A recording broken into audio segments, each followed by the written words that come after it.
Hey, welcome to the Scuttlebutt. I'm Rich Mellon from Perfect. Trapping Inc. And with me today from Iowa is Justin Deaver. And Justin goes by the handle of Iowa Trapper. How are you tonight, Justin?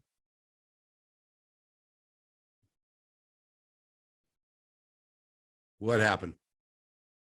Oh, not too bad. How you doing? Good, good. So you're in Iowa, and Iowa just hosted the NTA, right? Yes, sir. Yeah, it was really good turnout. Really big event up there in Spencer, Iowa. I can imagine. We're desperate to do anything around here. We haven't done anything now for 2 springs. Everything's been shut down on account of the COVID and everything. So we wanted desperately to come to that one, but the border's not open. We can't get across the border. It's unfortunate. Yeah. Tell us before we get into what the NTA was like in that. Tell us how you got into trapping. How did it get started for you? Oh boy. I'm a first generation trapper. No one in my family that I know of has ever trapped before. But my dad was a huge hunter. He was big into bird hunting. We guided bird hunters all over the state. I mean, at one point, my dad had like 35 bird dogs. Every weekend during season, we're out guiding hunters, different clubs. I mean, it was a pretty big deal for him. And one of these clubs that we're guiding for, they actually hired uh, kids, 16, 18-year-old kids, to carry the birds for all these people. I mean, they released the birds. I mean, they'd kill probably 500 birds a day, no joke. And so they had to have these kids carry the birds. And we got there in the morning to kind of discuss the game plan. And I still remember the 16-year-old kid pulled up. He just got his license. In the back of his truck was 3 raccoons. And I was only 12 years old at the time, and I'd never seen a raccoon up close. And it just fascinated me. I mean, it was actually the opening day for trapping season, but I didn't know that. I never knew anything about trapping. But it stuck with me that whole summer. I couldn't quit thinking about it. I was mesmerized by it. I went finally convinced my dad to take me to the hardware store here in town, and I bought 3 Duke 1.5 coil springs. And it was actually, I'll never forget this too, because I was too young to factor in tax. So when I went to go buy them, it ended up being like $20.07 or something. I only had a $20 bill, and the nice guy at the counter's like, "You just go right ahead, bud. You just take them." And I had big plans for those Duke 1.5s. That next fall, I had no idea what I was doing. And when I say no idea, I mean I had no idea. I didn't know anything about modifying traps, dyeing them, nothing. I just thought, all right, raccoons, surely they hang out in trees, right? So I walked like there was a mile and a half round trip to my dad's timber back behind us, and I was making like little wooden cubbies with just this 1.5 sitting underneath it, bare bones, probably 8 pounds of pan tension on that thing. And it finally took me, I think it was like a week later, I caught a possum. And I'll tell you what, for that 13-year-old kid, he ran that mile and a half up and down terrain in like 4 minutes. He was so happy. Oh Yeah, wow. it was a good time.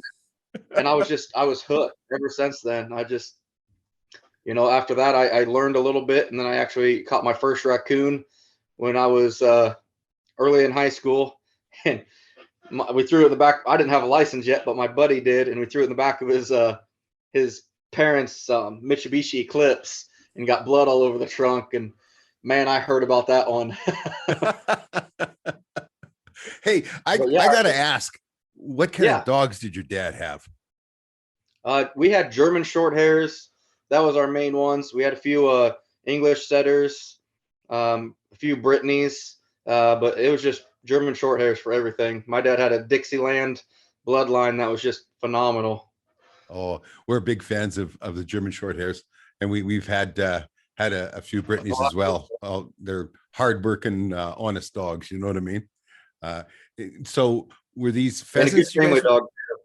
Yeah, yeah, absolutely, absolutely. We did. It'll be on this year's on season 7, but Sandy set up a cat pen out on the lake, out on our trap line, and she caught a cat. And actually, it was the second cat that she caught there. And she goes in and she's filming it all. I'm off on the other part of of the line, checking the line, but she goes in and films it all. But she has Gunner, our GSP, with her, and he stayed between her and that cat all the time. He was like trying to push her away from this cat. It was the funniest thing ever. I didn't even know about it, because I mean, she was filming it on her by herself and everything, and I didn't even know what to go to edit it. I says, like, that dog didn't want you anywhere near it, near that cat. And she says, that was just amazing, Oh yeah, absolutely. Yeah, just they're a great dog all around, hunting, family, great personality, just good dogs. How big was your bloodline? Like, I mean, what did those dogs weigh out at? Oh, they were smaller. They're a lot smaller than a lot of the short hairs. If you had a big male, he'd be about 55, maybe 60. Okay. Yeah. But that was a big, we had several of them in the 45 to 50 range. Yeah. Yeah. Yeah. Yeah. Ours have all ran bigger than that. They're usually in that. Well, Gunner's, like, he was just to the vet a week ago. He was 76 pounds and he's just a rock.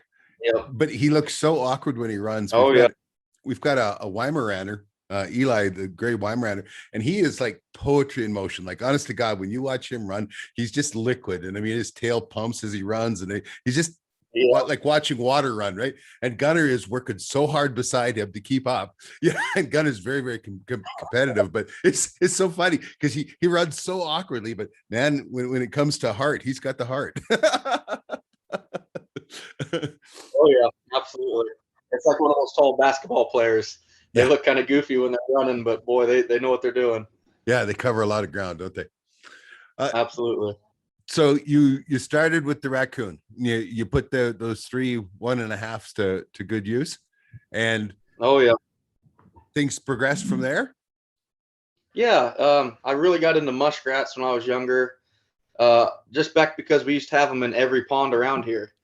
Every pond that you had muskrats in, and every farmer wanted them out. So it worked out pretty well. I think I was 16 or 17. I caught 100. Yeah, I had my license, so I would have been at least 16. I had 100 muskrats in a year off of only like 6 ponds.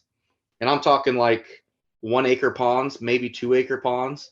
Yeah. So I was pretty happy with that. And then, it just, I don't know if it's the pesticides we're putting on the fields down here or what, but just the populations of muskrats are in the ponds are disappearing right and left. For us, it was in the late 80s. We ended up they got so overpopulated, we ended up with Tellurima, and it swept through the population. Yeah, and it wasn't until the 2000s that all of a sudden the muskrats were back.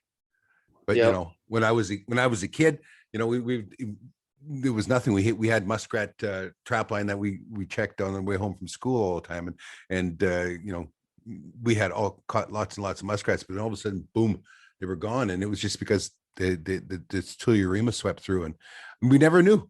Just they were there, and then suddenly there weren't anymore. And you didn't really, nobody knew why. But then they finally came back, and and now we know what caused it. I was talking with a biologist, and he said, "Oh yeah, we had that big die off in the 80s." I was like, "Is that what it was?" Yeah. I'm a very firm believer in Mother Nature will take care of her own.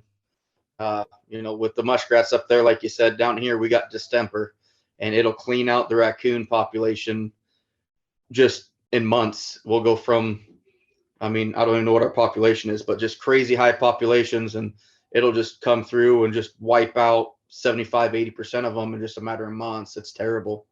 Well, yeah, I mean, no animal dies of old age. They starve to death, they die of disease, they get ate, or a trapper gets them. Mean, and of those 4 choices, the trapper is quick. It's over and done with.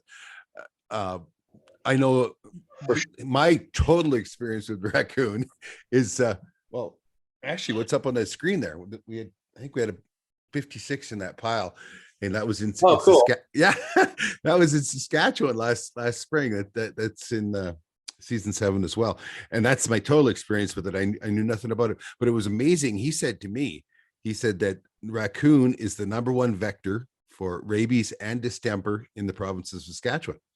So even though we all know that we need to take care of the coyotes because they eat fluffy or they attack the kids or whatever, here's the #1 vector for 2 deadly diseases is the raccoon. They need to be controlled as well, right?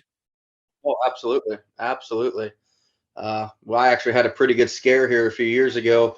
Um, I shot a raccoon. I thought it was dead, and I'd actually missed, and he got a hold of my forearm here and severed part of my artery, and we had a pretty nice little ER visit after that. Ouch. And rabies was definitely one of the big concerns. Down here, the rabies isn't so bad, but they still carry so many other diseases and such. But it's still scary. I mean, you always have that in the back of your mind. And I'll tell you what, rabies shots aren't cheap if you ever have to get them. They're not pleasant either. My Oh man, oldest they're terrible. my oldest boy ended up having to have it. He had a cat just go strange and attack him and everything, and he killed it and all. And they said, well, then he should do a course of rabies shots, and something about they had to get him in his stomach and all that kind of stuff. It wasn't pleasant whatsoever, right? But Yeah, I didn't have to get him in the stomach. Uh, I'm not sure when your boy had to do that, but I just did mine here. It'd been this last year, and it was a bunch of series of shots around the wound itself. They have to inject. Don't quote me on this, but I believe it's called like hemoglobin, which actually kills the virus in the bloodstream. And then you have to get. I had like 4 shots in each arm 4 times over the course of 10 days, and something like that. And they had to do the backside shots too, and apparently they can do that in your hip.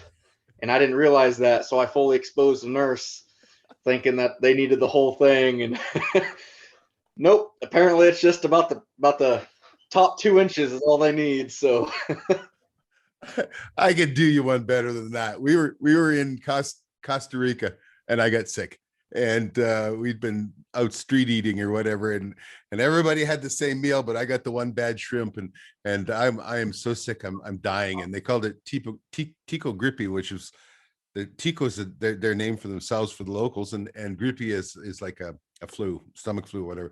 Anyway, I am just so sick that I'm dying, and they go take me down to the pharmacy, and he says, it's going to be $11. So I give him $11, and he gives me a handful of pills, and then he pulls out these needles, and he says he needs to give me injection in the backside.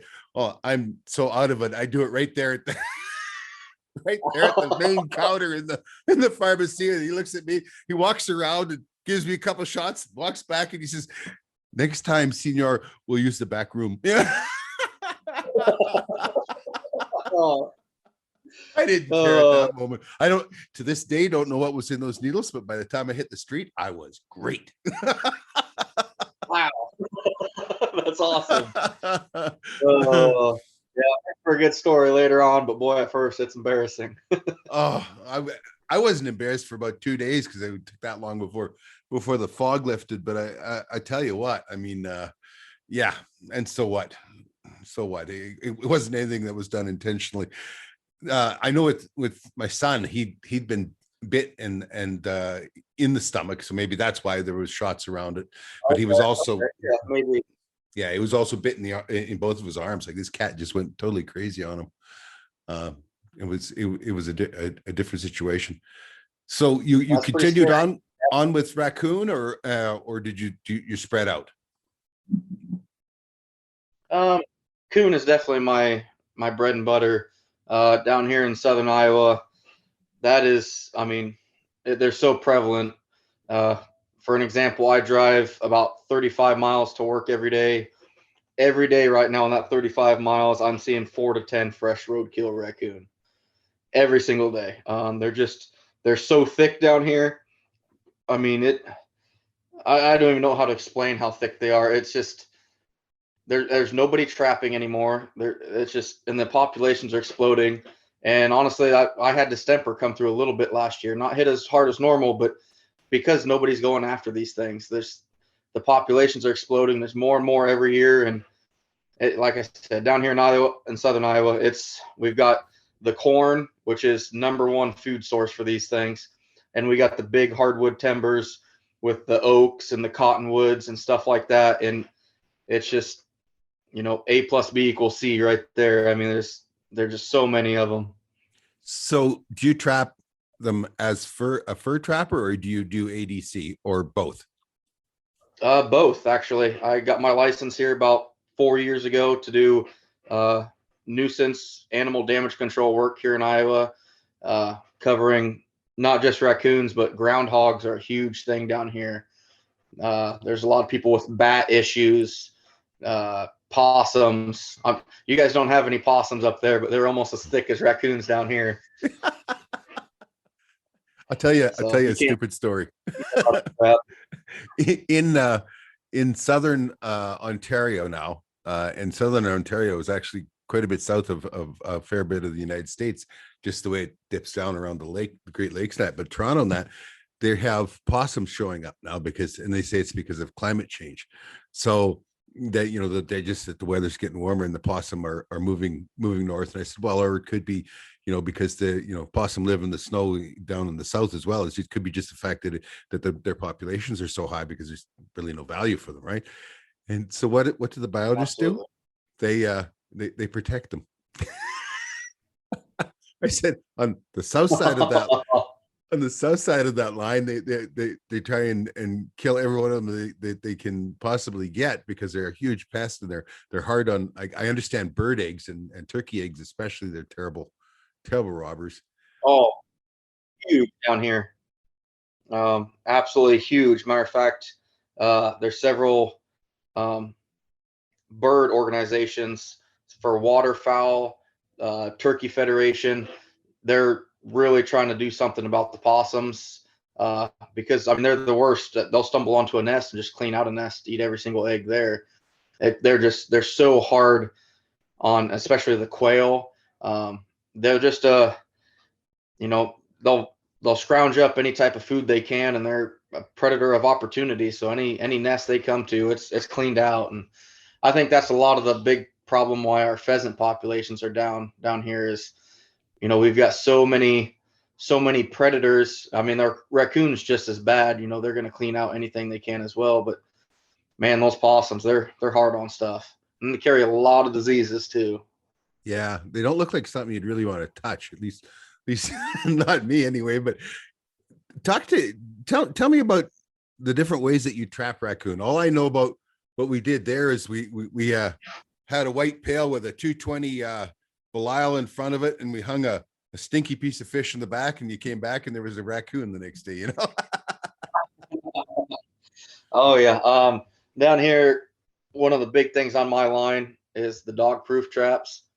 I stumbled across them probably about, I mean, they were around, but the year before they really got big, I invested in a dozen of them. And I'll never forget that too. I was with the same buddy who I threw that raccoon in his parents' Eclipse, and we're both staring at this trap under a bridge. Neither one of us say a word. We're just staring at this thing in my hand. And he goes, "That's not going to work." "Yeah, I don't think it's going to work either." "Then why are we doing this?" "Oh, I don't know. It was cheap, and I figured, what the heck, we'll try it." And I'll never forget that. We set two of them underneath there, and I'm like, this is a joke. Came back next day, and we had two nice 3XL coon, and I was like, boom, there is something to this. That following year, went out and bought like 5 dozen of them, and I wish I'd have bought 50 dozen of them. I mean, that is just the cat's meow down here. It is a huge benefit, especially for dry land trapping, for sure.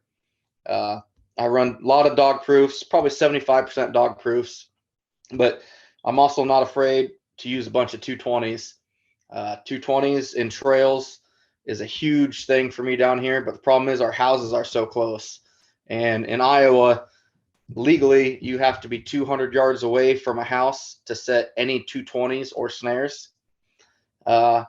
Ethically, I'm probably closer to a half a mile away from houses. And if there's any chance at all, I think that house has a dog, I'm not setting it, period. Yeah.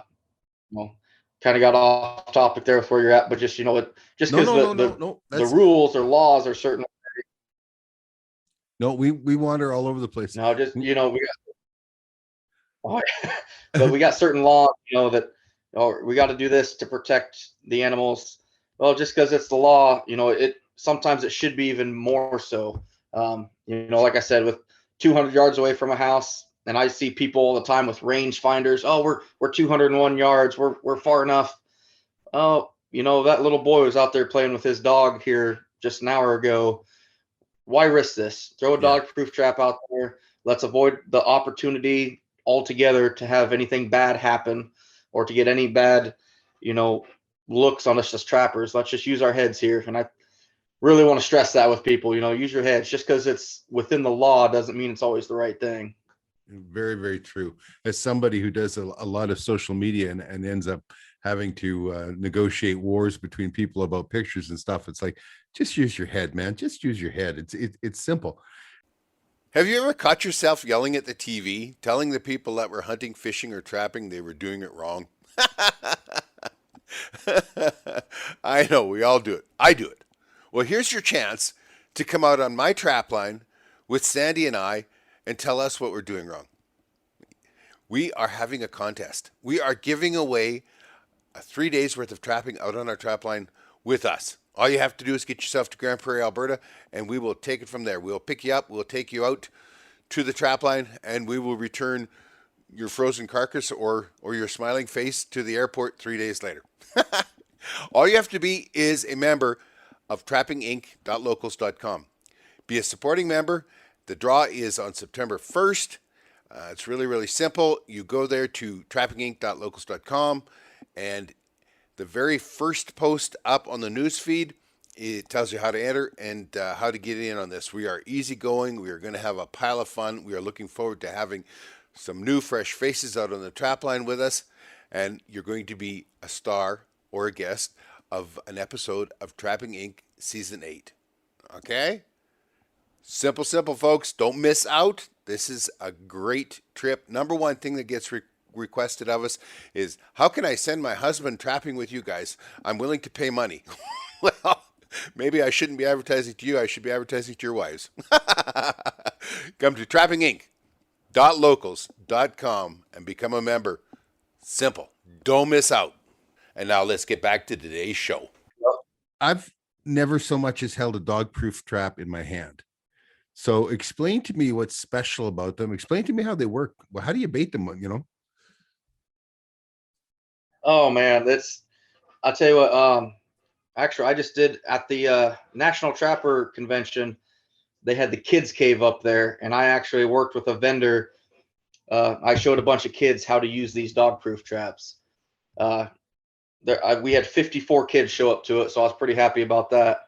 And the vendor that I work with, Funky Trap Tags, right here out of Iowa, every kid that showed up to my demo, he gave them 4 dog proofs, the setting tool for them, and a can of bait, just out of the kindness of his heart. So God bless him. Yeah, I mean, we need to get our kids involved here, but dog proofs, I mean, they're just a little tube with a spring on it, and you compress that spring, and inside that tube is a little U. So when you compress it, that U shape goes to the other side of the cone, and they have to reach down inside that tube. And I use, certain brands are different, but I use a pull only trigger. So when they reach into that tube, there's a trigger in there to pull. Well, outside of humans, there's few animals that have that dexterity to grab something and pull. Mostly raccoons do it, obviously. Quite a few possums and skunks do it too. But it almost completely eliminates your chance of catching even the smallest of dog that can reach their hand down inside there. It's a huge tool that really works well in almost any circumstances. And that's why we got the kids to do that one, because they can take that trap and set by their grandpa's trash cans. They can take it down by the water and set it down there in the coon run. They can set it next to the cornfield with the right bait. I mean, it's so versatile. You can literally use it anywhere you want. Very user friendly. It's safe for kids. I even showed when I was setting that, I set the trap and I put my fingers down inside that cone and I was pushing on that trigger as hard as I could, just to show that it doesn't go off when you push it. It's a pull only trigger. So, and that cone's only, I'm not even sure what they are, probably 1.25 inches, 1.5 inches around. So it's a very safe trap, very effective trap, and a very user and beginner friendly trap. Anyone ever wants to get into raccoon trap, and that's something that I highly encourage them to look into. Okay. So I take it then there are some have a push trigger, and you don't care for that. It's not Yes, as they safe. do make a few. Oh, the push pulls, I mean, they work really well, but in my opinion, it's not a dog proof trap. No trap, I would say, is dog proof. There's still that opportunity. But with a push pull, basically, then all you're doing is setting a foothold inside of a tube where you stick your finger, or a cat sticks their paw in, or, a chihuahua could stick their paw in, and it's still Right. going to catch them. It wouldn't hurt them because they're very friendly to the animal trap. There's zero harm, zero damage almost every single time. But I just avoid those traps. Like I said, I'm trapping so close to houses a lot of the time. With my dog proofs, I'm not afraid to be within 50 yards of a house, because I know that with my traps that I'm using and the bait that I'm using, I don't have to worry about catching anybody's pet, period. Okay. And Yeah, that, and that's a very relieving feeling. I yeah, sleep well at night knowing that that is not a possibility. yeah. No, I'm with you on that. And like around here, we when we do coyotes, we set huge baits. I literally have a dump trailer, and I haul hundreds of pounds of butcher scraps and that to set up for a bait. But I know every dog that's around, and the nearest dog's 2 miles away. And you Yep. do the best you can to make sure that you don't have dogs coming to your bait. I don't want to catch nobody's pet. I don't want to do that. I don't Absolutely. want to say that, well, it's your responsibility to take care of your animal. I don't want that at all. I'm just not going to get involved. You know what I mean? Exactly. You want to pull yourself out of that situation altogether. So how do you bait something like this? Do you put bait down in the trap then? That must be to make them put their paw in there, huh? Yeah. It's, I'll tell you what, when it comes to the baiting part, I am very different than just about anybody else that uses these things. Uh, about anything that you can catch raccoon with, you can put in that hole. I mean, people are using fish, marshmallows, commercial baits, this and that. I've got a lot of crap on my YouTube channel because I am strictly using cat food, nothing more. All these people say, fill it right to the bottom of that trigger. That's what you want. You want it right to the bottom of that trigger so they reach in, grabbing cat food, feel that trigger and pull. I don't. I have this thing heaping full. It is overflowing with cat food. Uh, no joke, on my opening day when I'm setting traps, I'll go through 150-pound bag of cat food plus about 10 pounds out of another one. Just baiting these things. So this is dry kibble then. Yeah, this is just whatever's cheap and in bulk and at Walmart. That's pretty much all it is. Like what my son feeds his barn cats. He calls it Econo Cat, now with 35% less fiberglass. Yeah,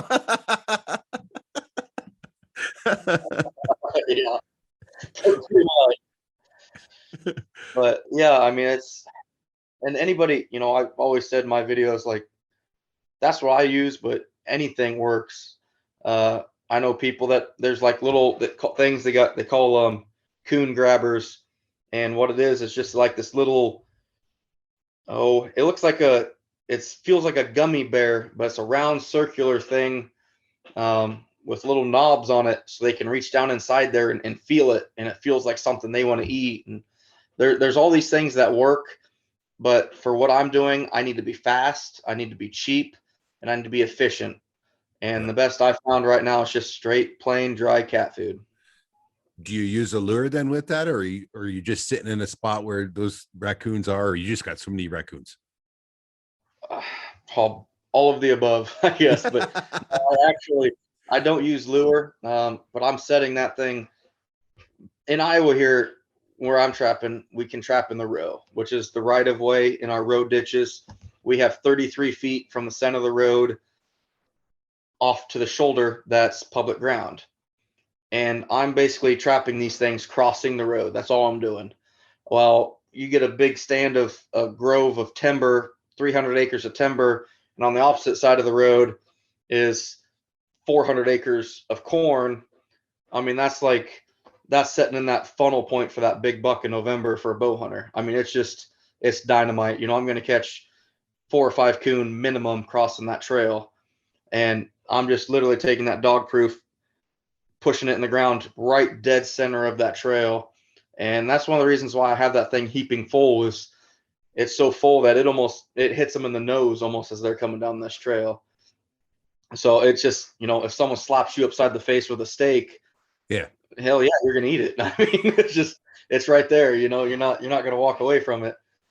Yeah, you throw that bowl of peanuts out on the coffee table in front of you when you're watching the game, and yeah, your hand's in it no time flat. You don't even notice it. Yeah. Where'd that come from?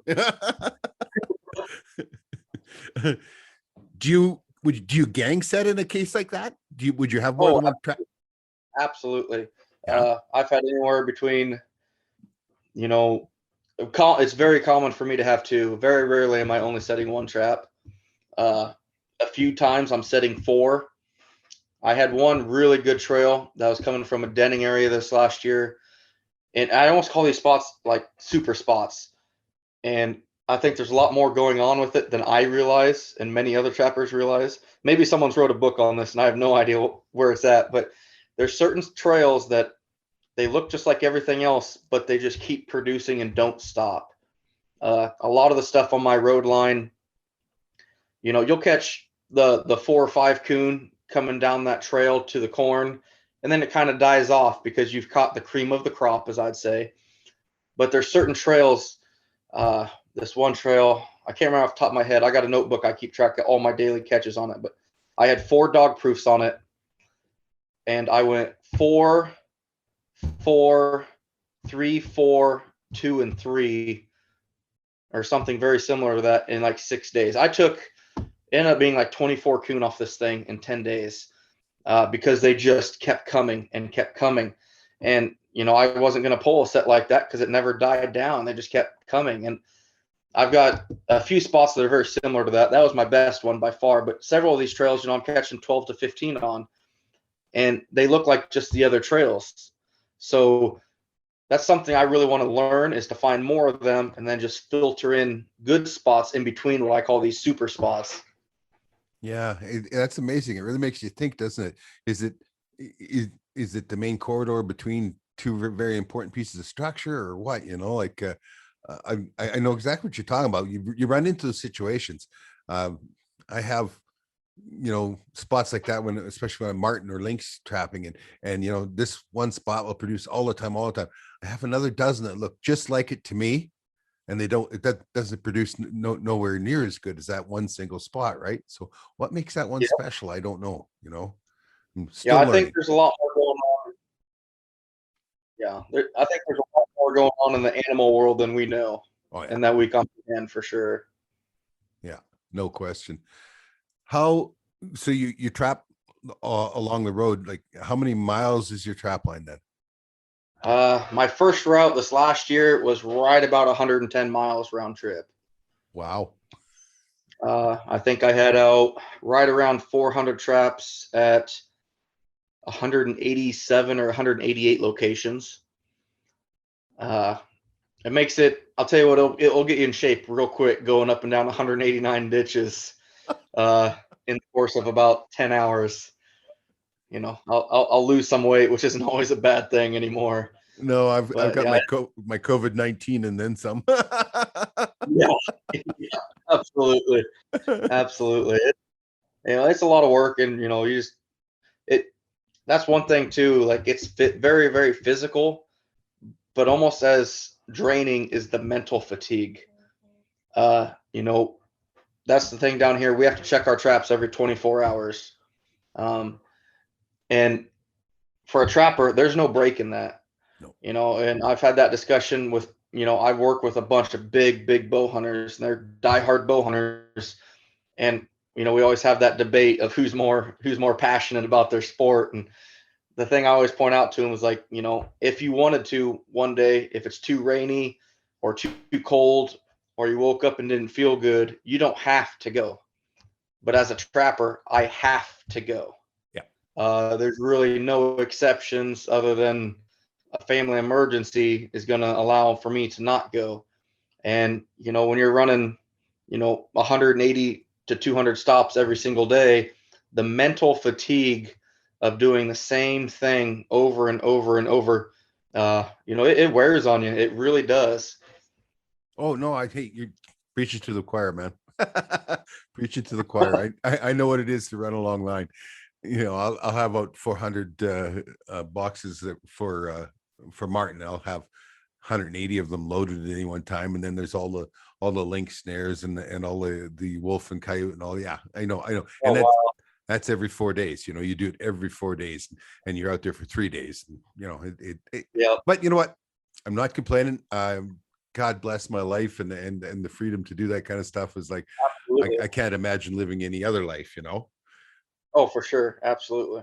So you got 400 sets out. I mean, how many? You must have a pickup truck full of Raccoon at the end of the check. This year on opening day, I had to unload 3 times, including my final unload. We had 132 coon on the first day. I think my best year 2 years ago was 134. So pretty decent. But I'll tell you what, you get 25 to 28 pound coon, that'll fill up the box of a truck pretty quick. My buddy that was riding with me this opening day last year, he goes, you can get more in there. And, when you get about 70 coon in the back of that thing, it gets, that's a lot of weight, especially with the gravel roads. They're all what we call washboarded. They get, holes in them, and you start hitting those, at any speed at all with that much weight, you're going to start tearing up equipment, tearing up suspension. So luckily I made my route, designed it that as I'm running it, I have kind of offload points where I kind of cut back towards home, where I'm only say 5 or 6, 8 miles away from home, and I can drop off real quick and not have to drive 40 miles to pick up where I left off. Right. Pretty well. There's always little things like that I always try to improve on. How can I make it more efficient? Yeah. You never want to go back over your tracks because that's all wasted time. How do you dispatch Wasted time. Actually, that's another thing that I'm a little different than most people. Everything I dispatch, everything on my line except for a beaver, is dispatched with a 17 caliber air rifle, 1,200 feet per second. Okay. Are you shooting in the head or the lungs? Headshot. The reason for that, here in Iowa, again, you have to be 200 yards away from a house with any type of a firearm, which is a good rule. I agree with that. But like I said, when I'm using these dog proofs, close to houses, an air rifle is not a firearm down here. So therefore I get away with being able to do it. Plus, at 4:00 in the morning, you don't have that gunshot going off down the road that draws suspicion to you. And, I've had the sheriff called on me before, and, I've had the law involved which I don't blame, a homeowner. If you hear that gunshot going off in the middle of the dark down the road, it could be a little nerve wracking. So yeah. I switched to this method. I love it for the no sound. And also, it leaves a small hole and very, very little blood. Yeah. It almost, I'd say probably 70% of my coon that I shoot look like you caught them in a 220. They're just, there's no mess. It's very clean. And when you're catching a lot of coon, you also got to picture in what you're doing after you catch them. You got to come back to the shop. By doing this, that eliminates a bunch of time of brushing them out, cleaning blood off, and it just, it helps maximize my efficiency as far as handling all that fur. Yeah. Oh no question. Blood's a terrible thing, and I do a lot of stuff to avoid it myself. You sell? Do you skin and flesh and board, or do you sell green, or how do you sell? I finish everything myself. Good for you. The first 2 weeks when I'm really hitting the fur hard, I do hire a skinner. That was actually, I did that for the first time 2 years ago, and that made my life so much better. Just by, coming home after running 10 hours for that first day, I'm out of shape and I'm sore. And then when you sit there and look at 100 coon to skin, it just like, it's very demoralizing, you know, when you're already going out and now you got to do all this. But I hired that skinner, and it's been worth his weight in gold for sure. Give us a couple of your top put up tips, whether it's skinning or how you flesh or how you board. What's your inside scoop here? Well, I'll tell you what, if you're skinning a raccoon and you don't have a skinning machine, you're doing it wrong, in my opinion. I get my skinning machines from a good buddy down here, A&J Skinning Machines. He's got a small business with it, but I mean, if you don't have one, they save so much of your back and your time. I've had one for years now, and I still remember this about 3 years ago. It was opening day, and my winch went out on my skinning machine, and I sent my dad for an emergency run up to our Harbor Freight here in Des Moines to grab a new winch. And by the time he came back, it was like an hour and 20-minute round trip. So while he was gone, I thought, I'll just skin these coon by hand. I'll get a good start on them anyway. I'd skinned 2 coon, and I was about 6 beers in, and I said, screw it. This is not worth it. Explain to people what a skinning machine is. A lot of people aren't familiar. If you do any of the big animals, like for us here, things like big fish or wolverine, otter, you have to have a skinning machine, no question. But coyote, not coyote aren't so bad. But explain what is a skinning machine is. Okay, so down here, we use these skinning. Pretty much everybody down here has one. You open up your raccoon just like you would any animal. Cut from the legs down towards the rear end. As soon as you get that tail peeled out, just like you'd skin it by hand. Once you get those, what I would call the flanks loosened up, down towards the base of the tail, you got that free fur. The skinning machine has these clamps that you can clamp onto that fur, and your actual gambrel itself is set up on a winch. So you get these clamps that hold the fur down on the ground. Your gambrel's on a winch. There's foot controlled ones or button controlled ones, and you literally winch that carcass out of that fur. And it is such a relieving feeling, especially when you skin stuff by hand before, to be able to hit a button and watch that machine do all that work for you. Once you get down to the front shoulders and stuff, obviously you have to still pull the front legs through and be careful around the head. But I mean, it just takes all that back work and that grunt work out of skinning an animal. And I mean, there's so many different styles. I actually got one. My buddy made me a roller style one for coyotes, because our coyotes, with the clamp style, when you clamp those legs in, our coyotes are so thin down here, they like to rip out when they're trying to pull them up through. So he designed a roller one where it's a solid 2 bars. And as you get that tail and those flanks through it, you pull that tail through those bars with a little a boat winch, and you crank those 2 bars and they spin around and grab that tail and the whole bottom side of that fur, instead of just the 2 pressure points that the clamps would. Right. And then you can winch it out, and you have 0 ripping. Really, really saves my butt when it comes to coyotes, because I don't use the clamp style on coyotes so much, just because they're so thin skinned down here. Yeah. Well, you got to be so careful right in here, right? This area in here, and just where you're pulling the legs, and that's where most people make a mistake to get a knife in there. You still don't get a knife in there. It's still got to be done by hand. But when you get older and you get that arthritis in your hands, and that hurts a lot. So I mean, I use the skinning machine all the time, and it takes a daunting task. When you got a lot of fur laying on the ground, that daunting task, and just to put it up on that machine, it makes life pretty easy. How many raccoon? Oh yeah, absolutely. How many raccoon would you do you do in the average year? I don't even know if I could give you an average. Since I started really road lining hard, I've really pushed myself to grow. I still remember, and don't quote me on these numbers, but when I started figuring out how to road line trap, which I trapped private property for several years because I didn't know what the road line was. I'd never heard of it back before, I really knew other trappers because I was pretty well self-taught. So I just, I'd watch a few things, some beginning trapping VHS tapes because I'm old enough that I had those.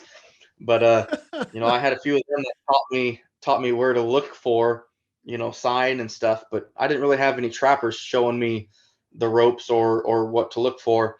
So when I first started road lining, I caught 83 raccoon, and I was like, okay, there's something to this. My best season before that was like 45. So the next year, I got, I scouted out some more roads, learned some things. I got up to 162, basically doubled my number. The following year was 283, and then 512. And then I got married, so it dropped back down to about 250 that year. And then the next year, priorities for sure. Yeah. But the following year, I was back into the 500s. The year after that was 714. My best year was 2 years ago with 1,082. Oh, And then that inspired me. How do I say this? When I caught 1,082, I didn't really brag about it to a lot of people, but word kind of spread about it. And I actually got a lot of criticism for it. I got other trappers saying, it must be nice to be able to not have a job and to trap full time, or it must be nice to not have a family that you have to be there for and take care of. And to be quite blunt with it, it kind of pissed me off.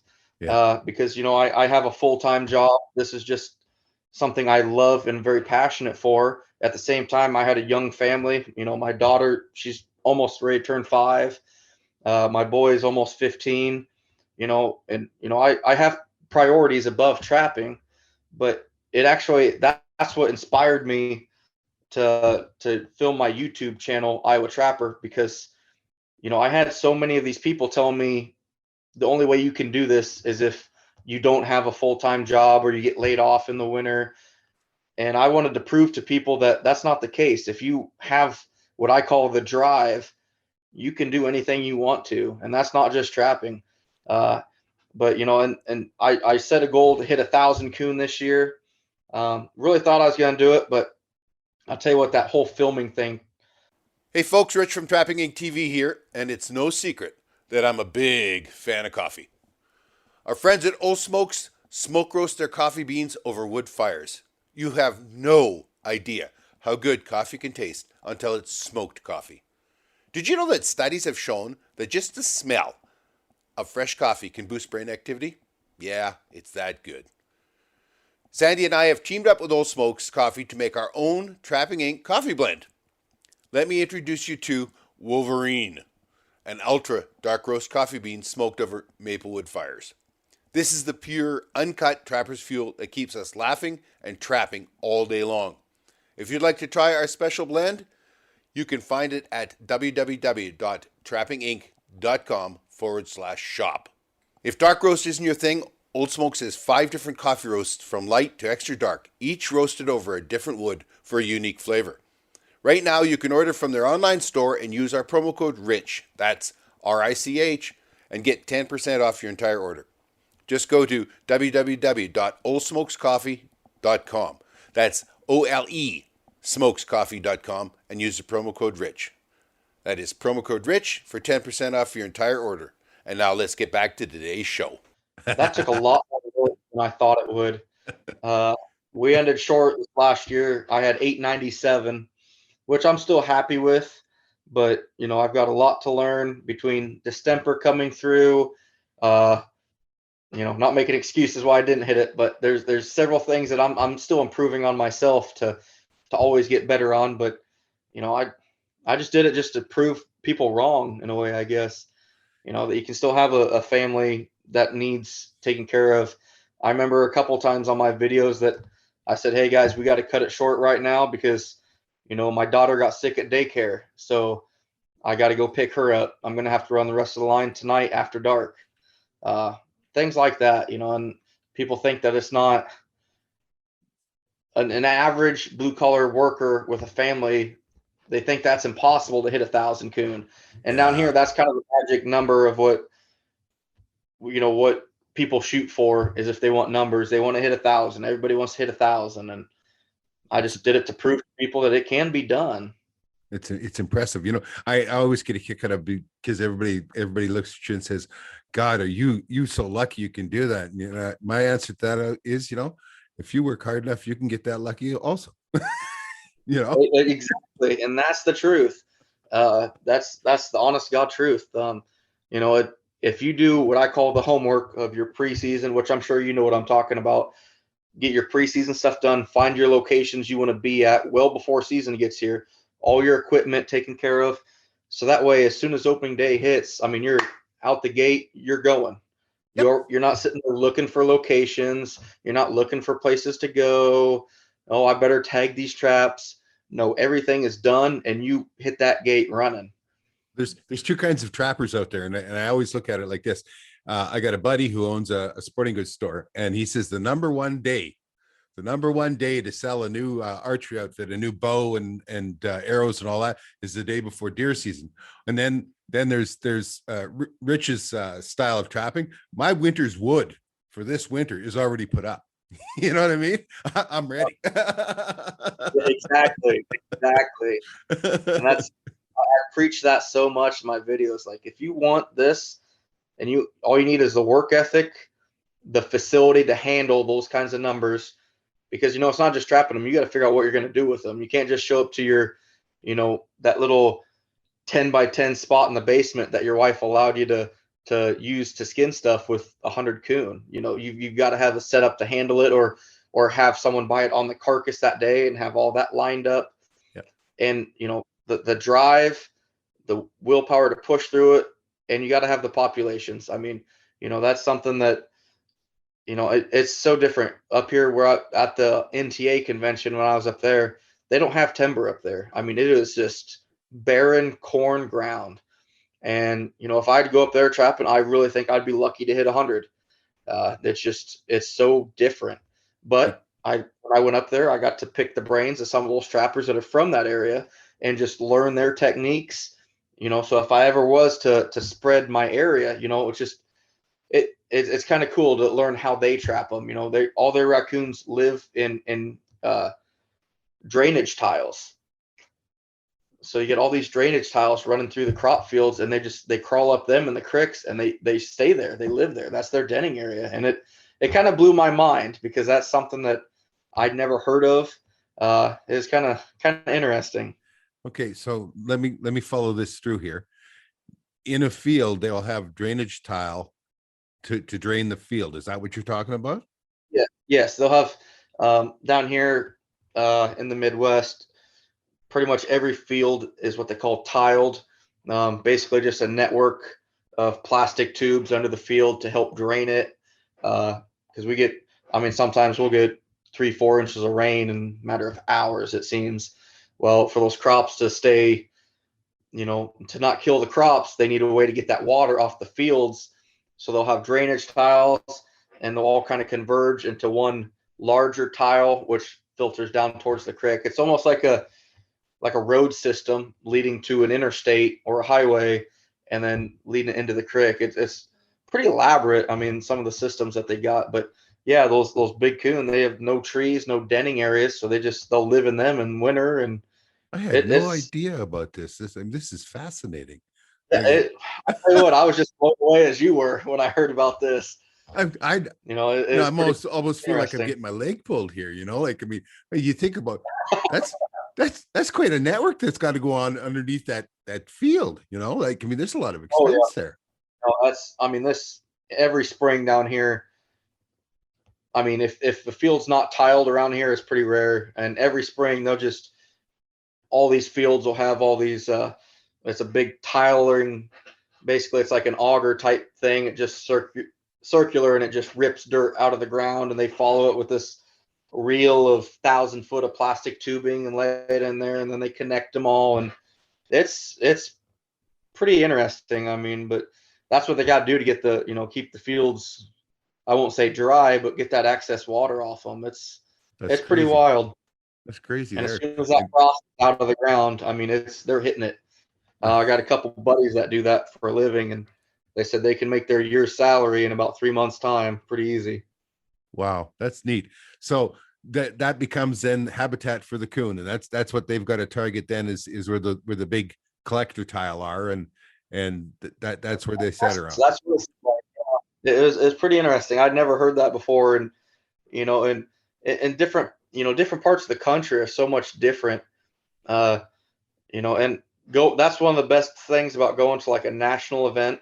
You've got all these brains that trap their area, and you get to learn different methods of trapping, different ideas, different strategies, and it will open your eyes to sometimes people get tunnel visioned as far as this is how things have to be done, and then you get to sit there and pick the brains. That's one thing. I catch what I would call a fair amount of raccoon down here, but at the convention I got to sit down and meet a gentleman who catches when he wants to and the market's right. He'll catch 2,000 coon in November. In December, switch gears and go after 300 to 500 mink. Switch gears in January and go after 200 to 300 coyotes. And for the life of me, I cannot wrap my head around how that process would have to flow almost flawlessly to be able to achieve that. I mean, it's it just sitting there picking his brain really opened my eyes to a lot of possibilities. It was pretty cool. Who's the gentleman? I cannot say his name. Okay. He's a very, very private individual. I've known him for about 4 years now, and that's the first time I've actually heard him say anything about numbers. Okay. Uh, I was just so, curious. yeah, no, sir. Down here, a lot of your bigger guys, as far as numbers go, are very secretive. I know of several guys that have 2,000 coon seasons almost every year. But if I were to ever say their name, boy, I'd be in a lot of trouble. and there's several guys that do it too that a lot of people don't know about because they don't say a word to anybody because they don't want to know it's possible in their state or their area of the state. And I understand that and I respect that. A lot of those guys, they made their living in the fur boom off of fur. Strictly, that was what they did, was trap.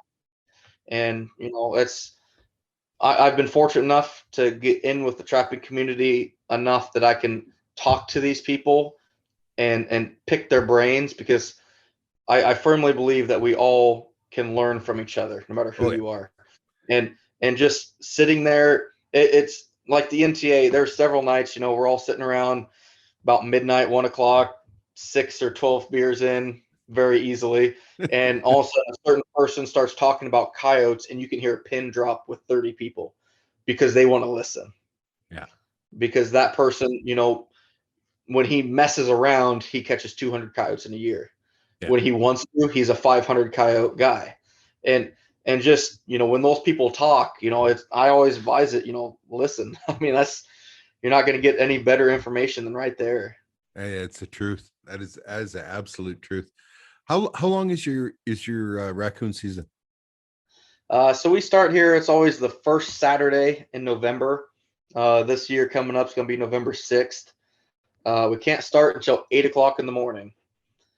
Something that's always kind of bothered me. So I'm sitting there all antsy on a road ditch at about 7:45, just waiting to go. But then it goes till midnight on January 31st. Okay. So we got about a solid good 3 months. Yeah. Which by January 31st, our coon are pretty tore up anyway. They're rubbed. They're real wiry fur. I'm sure you know how fur breaks down once the season goes on. Most people do, but yeah, it's good that our season ends when it does. And how do you sell your coon? Do you sell privately or to a buyer or send it to auction? Yeah, I used to be a huge NAFA guy. That's where everything went. I was very fortunate when they went out. My last check was direct deposited, and it seems like anyone with a check in the mail, their check bounced. Oh, Yeah. you're one of them. Oh, I'm sorry to hear that. That's too bad. That's too Uh, bad. I hope it didn't get you for too much. yeah, 500, But yeah, $600. No big deal. But I mean, it was just the way it yeah, was handled, right? And yeah. then when you learn the whole story behind it all, uh, there should be some people kind of personally on the hook for that, because that was it was all about, the people that suffered for the biggest part was the trappers, right? The wild fur trappers. Oh, And it for was sure. and it was all about an accommodation between NAFA and the mink ranchers. They Yep. were just trying to avoid paying tax, right? So they left their Yep. money on deposit with NAFA, and NAFA was supposed to pay them percentage of returns and all that. Well, NAFA peed it away, and then when they needed the money, they didn't have it, and so I mean, yeah, and who gets it in the neck? The fur trappers get it, right? Yeah. So what Yeah. do That you what? was. Oh, I've dealt actually 2 years ago was the first time I ever sold to a private individual. This year I'm still holding on to all my stuff from last season.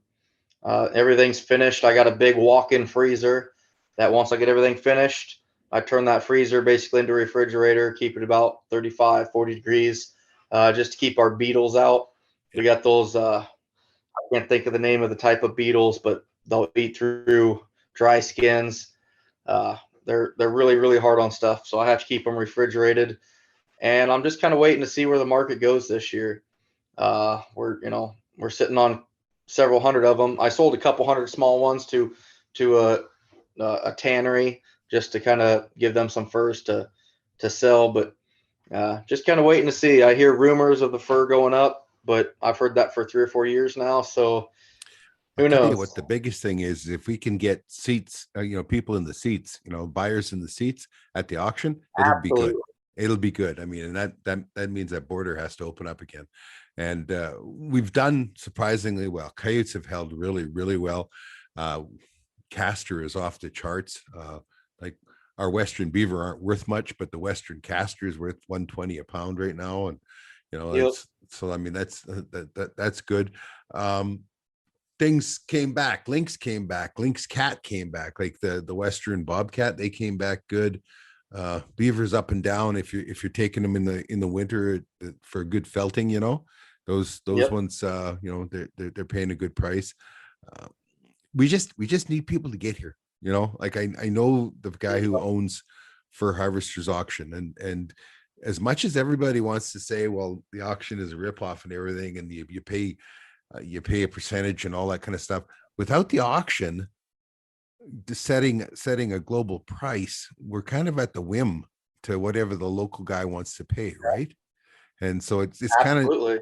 it's That kind of competition, honest. yeah, keep them honest. Exactly. So I've had talks with Mark and that, and they've done some things, to try and get money into people's pockets and that, because I mean, they know that the trappers are hurting in that too, and I appreciate everything they're doing, and I hope that next year turns around. It should be a good year.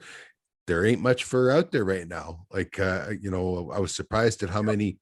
They just had an auction last week, and I was surprised that, like, the Western coyotes all, I think, sold 100%, and the prices were up Yeah, pretty I think good. they're 99 or 100. Yeah, they were pretty good, and like, a lot of them went into Italy. That's where all the high end coyote goes, to Italy. So I mean, I guess maybe they can't wait anymore for, they need the fur. So it's good to see. It's good to see.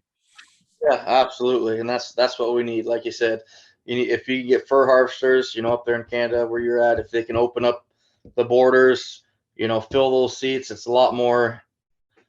I would be a lot more apt to buy something when I can see it in front of me. I mean, I Yeah. think most people feel the same. Uh, it's one of those things. No one really saw that little spike in 2013 coming, No. and I firmly believe that we're not too far away from that happening again. But it's a crapshoot. You don't know. And when that being said, I want to have some fur to be able to sell when that time comes.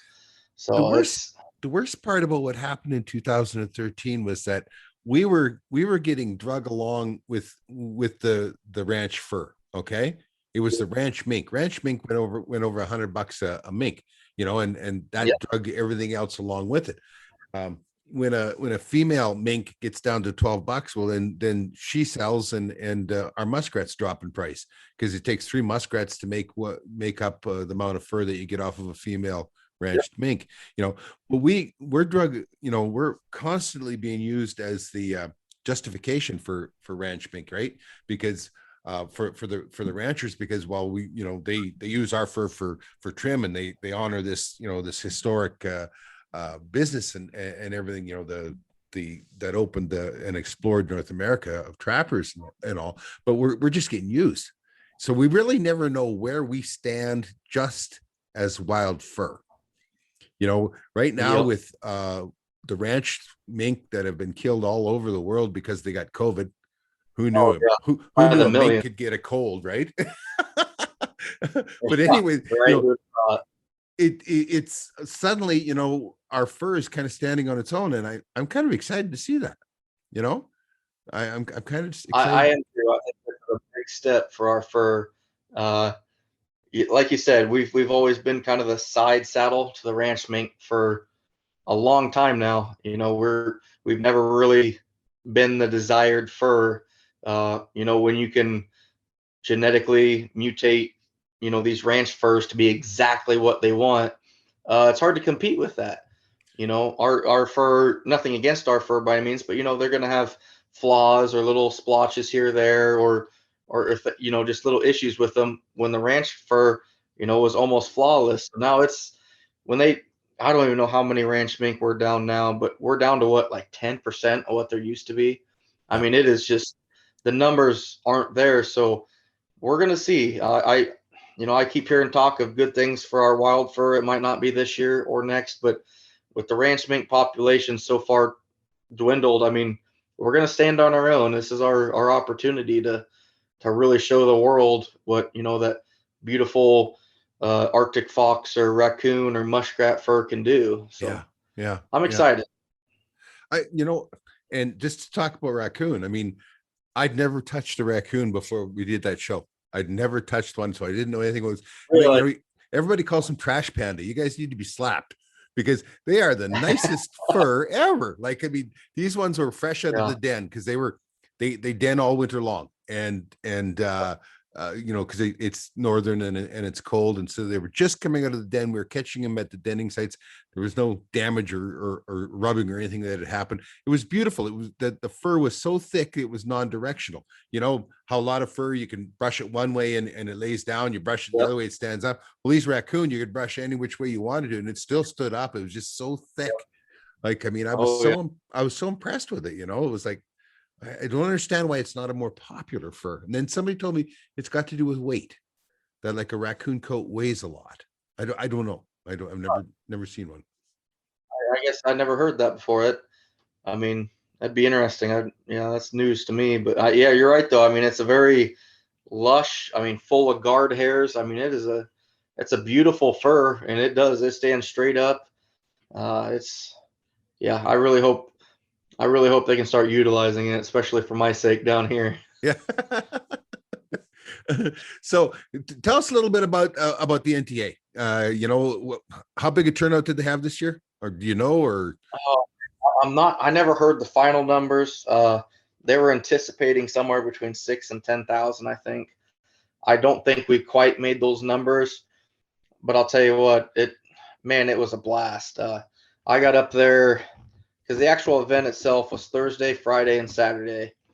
I got up there Monday at about noon. Hey folks, Rich here with some exciting news from trappinginc.com. We were listening when you said you wanted more clothing, and we heard you loud and clear. We've expanded our clothing line, more colors, men's, ladies, and children's sizes, more variety. Living off grid gives more time for the creative juices to flow. New humorous observations are added weekly, as well as our classic Trapping Inc. logo. We have joined forces with TeePublic. You can find our TeePublic storefront from the store page on trappinginc.com. Just go to www.trappinginc.com/shop and just scroll down to find the link for our Trapping Inc. storefront. Or you can go to teepublic.com and enter Trapping Inc. TV in the search bar at the top. Check it out. Big sales every month, and you can save up to 35%. Don't miss out. Get your favorite gear today. And now let's get back to today's show.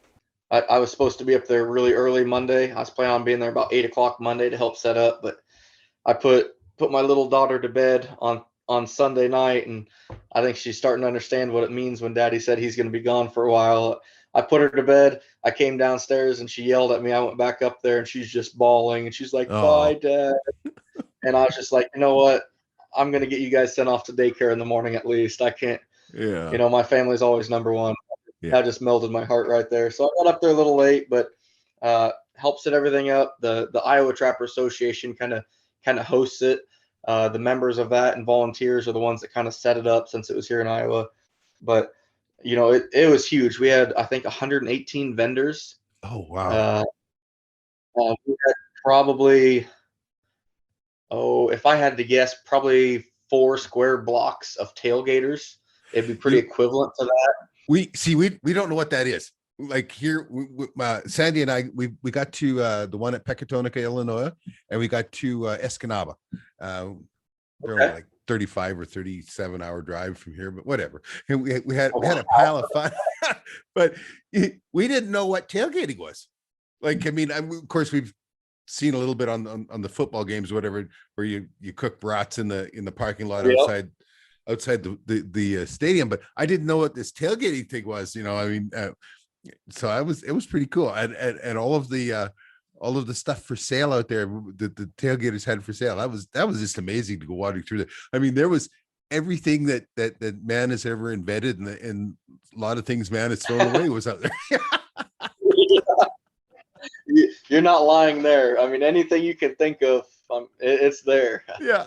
I'm pretty sure I even seen, not this convention, but the last one, a toilet someone was trying to sell out there. It's just like, I mean, whatever you got to do to make a buck, it's just like a big flea market type thing. I mean, there's so much.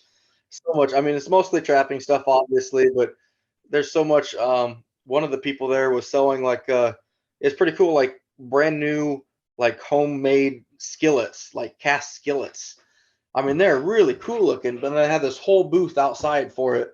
And it was very intriguing. It was a very family oriented event. You can bring the wife or the younger kids, and the kids are going to get a couple free traps or some toys thrown at them.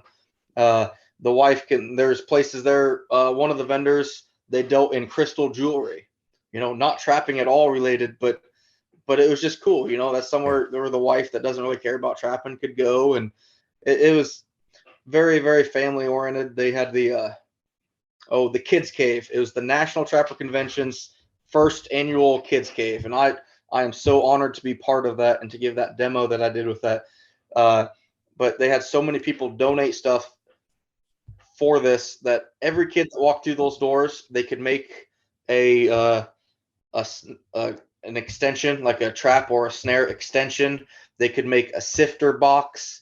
They had like 4 or 5 different stations there where these kids could just make a trapping related item and keep it and take it home. Yeah. And that was so cool. I'm very, very grateful that I could be a part of that and do a demo and help get these kids going. Cause I'm rambling on again here, but I hate to say it, but our sport is dying in a way. There is not, at least down here, there is not many youth getting involved. We're dying quicker than we're becoming trappers.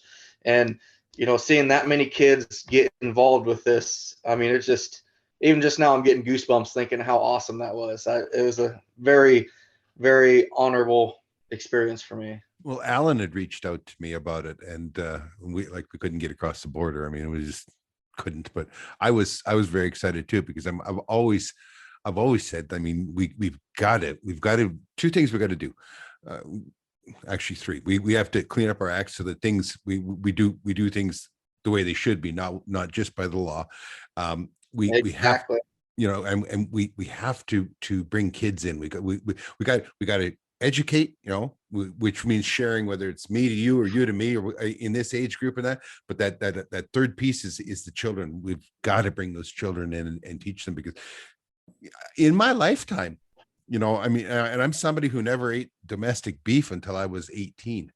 like, I mean, everything I ate was something we'd shot, I mean, it was moose, deer, elk, and in my lifetime, you cannot imagine the changes I've seen. Now I could walk in the city that I was born and raised in, and I could walk down the street and not 1 out of 10 kids could tell you, if what color of a chicken a white or brown egg came from, or that kind of thing. They don't even know. They don't even know where their food comes from anymore, right? So It's so different. yeah, It is so different. It's a different world. And, at the same time, trappers, we have to adapt to that. Yep. To understand that, I'm not the youngest generation by any means, but my generation was kind of the first to be all about computers and to be more kind of, I don't want to say domesticated, but just kind of cityanized, or whatever you want to call it. Ooh, that's harsh. I'd have said civilized or something like that, but domesticated. Oh, No, but I it mean, made me think about my poor I- neutered dog. That's No, but I mean, I grew up in the outdoors. I loved every part of that, and I grew up hunting and fishing. But a lot of people that I went to school with, they're all about the city, all about the next thing, and it's just every generation we kind of lose a little more touch and being in touch with that outdoor, that side of us, and it's tough, and we got to adapt to it and figure out a way to get these kids involved. When I took, those 54 kids that came to my demo, for instance, not all 54 are going to be trappers, but all 54 of them are going to know and understand what trapping is. And that to me is a huge success. They don't have to be a trapper, but to know that we're not this cruel thing that PETA makes us out to be. Yep. The reasons behind trapping. Yep. And that is probably more important in my eyes than them actually being a trapper themselves. Yep. No, I totally agree with you. The saddest thing I hear, and I hear it all the time, people come up to you and then they realize that you're trapping, or you have a trapping TV show or whatever, and they look at you and they say, I didn't even know that was still legal anymore. It's like, Yep. it leaves me speechless. It's so astounding, right? It's one of those situations. So it's one of the things that I've brought more and more into the show was just talking about things like with the raccoons, about they were the number one vector for 2 very deadly diseases, distemper and rabies. Oh, wow. And so they need to be, everybody thinks about, the cute little raccoon, look at him, he's washing his corn before he eats it and all that, but he's also packing away a lot of disease that can kill your dog, can kill your cat, can kill your cow or whatever. I mean, those are all very serious diseases, and humans can get them as well. So it doesn't matter what animal is out there. Everybody says, but well, we have to leave them alone. We could live side by side with the beavers and all that. Well, here's how Mother Nature works. She builds them up to these uncontrollable highs till they die off, and the population crashes down to where it's barely sustainable, and does it over and over and over again. That's how Mother Nature works. Exactly. So Exactly. I mean, we're just trying to clip some of those tops off a little bit and put some of that fur to a use, right? That's a good way to describe it. That really puts it in perspective, but that's exactly how it is. And Mother Nature, I always say it, she's cruel. There's the animals I've seen in my trap line. I've caught coon that have distemper, and I've seen not even caught them, but I've seen them laying there in the ditch all curled up. I mean, just sick, not an inch of fat on them, just solid bone. I mean, just terrible, terrible shape. And they're going to stay that way for about 2 weeks till they eventually die. Yeah. And that's terrible. But that disease spreads through here like wildfire. And, people try to give trappers the bad name. We dispatch things humanely. Everyone, just like you said, what people think, everyone thinks, oh, these traps have these teeth and are designed to break bone. And that's not the case anymore. No. Things have changed so much from then. And just like you said before too, like my YouTube channel, I get all these people. Actually, one of my videos of a raccoon, people are asking, what is that? Because they'd never seen one before. Yeah. Or I thought those were endangered species. And it's like, what you guys live under a rock? Like, I mean, They're about as endangered as a mosquito. exactly. It's like it's one of those things, and that's something that my last video I talked about it quite a bit. It's our job to educate these people. You Yep. know, you can't really be rude to them because they don't know. And if somebody doesn't know, that's our chance to educate them, to Yep. show and share what is going on. Mhm. There's certain people that have made up their minds about us, and that'll never change. Yeah. And it's unfortunate, but the people that don't know, those are the people that we can show them our ways and show them the real ways of how trapping works, and let them make up their own mind. Well, here's the thing. I'm in a really unique situation, and I never expected this going into doing a trapping show, but I have the number one outdoor program in all of Canada. Like, I mean, and it's trapping, like, if you can imagine, right? So That's awesome. about 80% of my viewers are not trappers, but they're fascinated with the life. And these are the people that you get the chance to touch, and you get to not only touch them, but to explain things. You know, they're kind of a blank slate. It's like, you know, prove to me it's good, and we're okay. And that's an awesome opportunity, and it's quite a responsibility. So that's huge. Yeah. And so, I mean, I take it very seriously. I have the other side of it that happens too. Like, I mean, when you're out on the internet, every now and then, you know, you get attacked, right? You know, Absolutely. we got attacked here a little while ago by a very large Facebook page. They had like 1.4 million subscribers to this Facebook page, and they had they were taking pictures of our catch pictures and that kind of stuff off of our website, and they're posting it up. We were their flavor of the day for 2 weeks, and you know, and they were prodding on that 1.4 million people to attack us and to do this and do that. I ended up probably banning like 14 people off of YouTube and maybe 24 or something off of Facebook, but I wouldn't engage with them because I knew that there was no engaging, right? They're not asking a question. They're just out there to, I'm evil no matter what. So all I do is just ban them, or block them, ban them, and delete them. And I joined their Facebook page.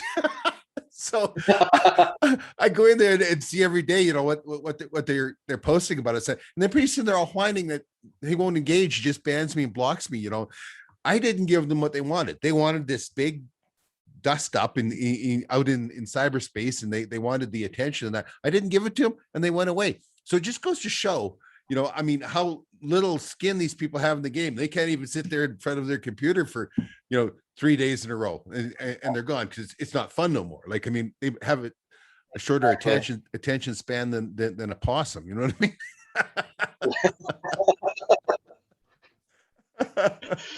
Oh shoot, yeah, no doubt. And that's we've got to stick together, especially with dealing with people like that. You know, as I said, there's not a whole lot of us trappers left, so we gotta stick together. You know, really promote our sport. I've seen a lot of it on YouTube. Matter of fact, my last YouTube video was talking about this, of, you know, how sometimes we can fight amongst ourselves, and that's not what needs to happen right now. It doesn't matter if you catch 2,000 raccoon, 1,000 raccoon, or 5 raccoon. We all need to be on the same side. Yep. You know, no one is more important or less important in the sport based on your numbers, you know, and I see a lot of arguments down here with that. I'm not sure if where you're at with different animals that you have that kind of discussions or arguments up there, but it's huge down here, and it's got to stop. We've got so many bigger fights on our hands. People are fighting over what? Just the numbers, you know, it's people will downplay somebody. Here's an example. I saw a young kid on Facebook. He was happy as a clam. He caught 3 muskrats here this last year. I don't know if it was his first setting traps. I'm not sure what it was, but he was happy. I got on there and I was like, "Hey, congratulations, bud. That's awesome. Great catch." But everybody after me was on there just like, 3, that's nothing. You're not going to be anything until you have 50 a day. That's And it's just garbage. It is. It's ridiculous, you know, and that's why I keep worrying about us. We got to stick together, quit fighting amongst ourselves. And why would you do that to a kid? Why would you do it to any newcomer? Like, I mean, come on, we were all newcomers once, you know, Exactly. That's why my last video was all about that. We're all on different levels. We all started somewhere. We all got to encourage each other. Matter of fact, seeing that type of stuff encouraged me. I'm going to be coming out with a new YouTube series pretty soon, actually, called "So You Want to Be a Trapper." Basically, starting from scratch of what tools, what supplies, how to set a trap. Basically, start from the very beginning for any new person that wants to learn the art of trapping.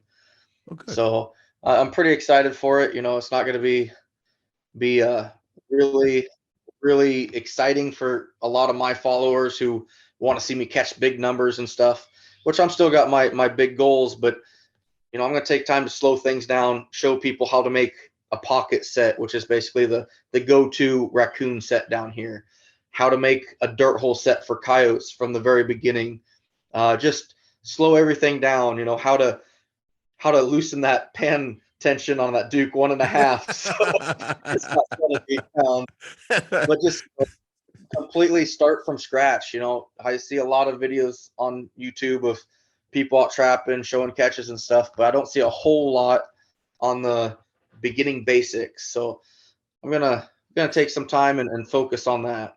It's funny that you mentioned that, because this year we brought up a new website. We upgraded our website. It needed it. It was archaic, but we've talked about it in our intros and extras and that in season 7, and we've said, what do you think? Do you like this? Do you like that? And we ask what people would like to see. Like I did one episode was Christmas Day, and then intro in the morning is where I'm getting dressed and Sandy's combing her hair and I'm headed out of the cabin for Christmas Day, and I got to be home for supper and all that. And I make it home for supper, but I filmed it and everything, but I thought that's going to take three minutes up or whatever. So I would show an otter that I caught in the dark on the way home, right? And so then I asked in the extra, what should I have done? Overwhelmingly, every single person who has emailed me about that says, show us Christmas dinner. And they want to see more stuff around the cabin. They want to see more that I call it muscle memory. It'd be like you setting those coon traps. Now there's stuff that you're not even thinking about what you're doing. Your hands are doing on their own, right? Boom, just keep going. I call that muscle memory. And there's so much of that muscle memory that people are just so interested in. And I got to slow it down. I got to slow it down myself, just like what you're talking about, and show that stuff. And it's fascinating what people want to know about. So, I mean, I totally agree with you. Yeah, no, absolutely. I want to show the whole picture, just everything involved, the obstacles that you can overcome. You talking about going to Christmas dinner last year for Thanksgiving, I had a pretty good sized line out. And my wife all week kept saying, you better be there for Thanksgiving at lunch. You better be there. No problem, honey. I got this. Left the house 2 hours earlier. I'm going to do it. Farthest part of my line got a flat tire. And my first thought was, how fast can I jog 35 miles? I'm not missing this lunch because I will be in so much trouble. I ended up leaving my truck there, had it picked up, and I had my dad come pick me up just to take me to my wife's Thanksgiving at her family's house, because I was like, I am not waiting for this. I'll be in so much trouble. But yeah, we love trapping, but we still have family and stuff, that we are priorities no matter what. And I'm going to show a lot more of that this year for sure. But see, that's part of life, and people are just interested in other people's life. That real part of reality TV, the real part, that was just part of your life. And that makes a neat thing to put on in video. Right. And that's what we got to do more of. Unfortunately, like, I mean, when things go bad, there's never a camera running, if a machine falls through the ice or whatever happens, there's never a camera running. And you know what? You don't think about getting that camera running because you're busy trying to get things straightened out. It's just the way it is. Right? So if you're watching some show on TV and a machine is down through the ice or whatever, well, that's all been staged, right? I mean, it just, because it doesn't happen, not in reality, What is the name of your YouTube? People want to go. No, check out Iowa Trapper. It's pretty simple. It's growing. I'm getting a lot of interest in it, and it's been a lot of fun. I've had a lot of younger people reach out to me, wanting to learn about it. Matter of fact, I talk about that. So you want to be a trapper? I just started a Facebook group with that too, with a bunch of very knowledgeable trappers on there, and I'm making sure it's a very safe place that anyone that wants any question about a trapper can ask without feeling stupid. I always say this, there is no stupid question, because there's not. You're learning. If you have no idea what a raccoon looks like, you know what? We'll gladly share it with you. If you want to know how to catch that coyote crossing through a fence, we'll gladly show you. We're all at different levels, and I'm feeling pretty confident. I just started that here the other day, because I want to get these kids involved. We've got to get our youth involved.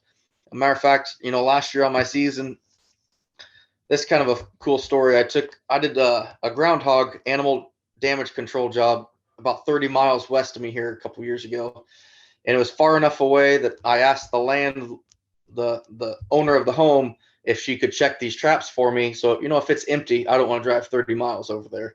Right. Just say, hey, if we caught one, I'll go over there. Well, she was too elderly to do it, but her neighbor lady did, and she'd come over there with her 3 boys and check this. And those 3 boys were just ecstatic to see this groundhog in a trap. And they actually reached out to me last year and said, hey, my boys love that. Would you mind taking them trapping? I freed up about 5 hours a day across, I think it was 4 days we went.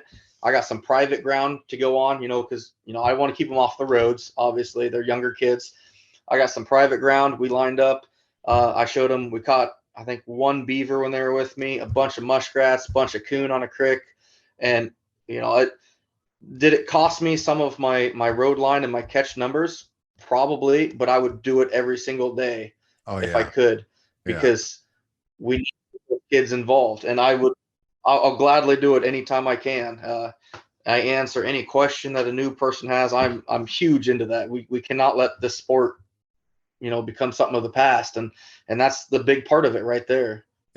Yep. And it's the kids, it's the youth. I mean, and everybody talks about that, and it's in every hunting and fishing and all that stuff. And I mean, I have 20 some years worth of TV experience when it comes to hunting TV shows now. And every sponsor out there, oh, we're very interested in the kids and all that. Not one of them will ever pay a nickel, because the kid doesn't have the money. You do.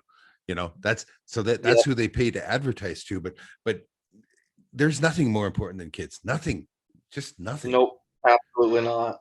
Not only that, but I Absolutely. mean, if they grow up with a healthy understanding of the outdoors and things like trapping and all that, maybe we've got a hope of turning things around. No, exactly right. 100% right. Like I said earlier, even if, this year their mom reached out to me again, they're showing interest in it. They want to ride with me again.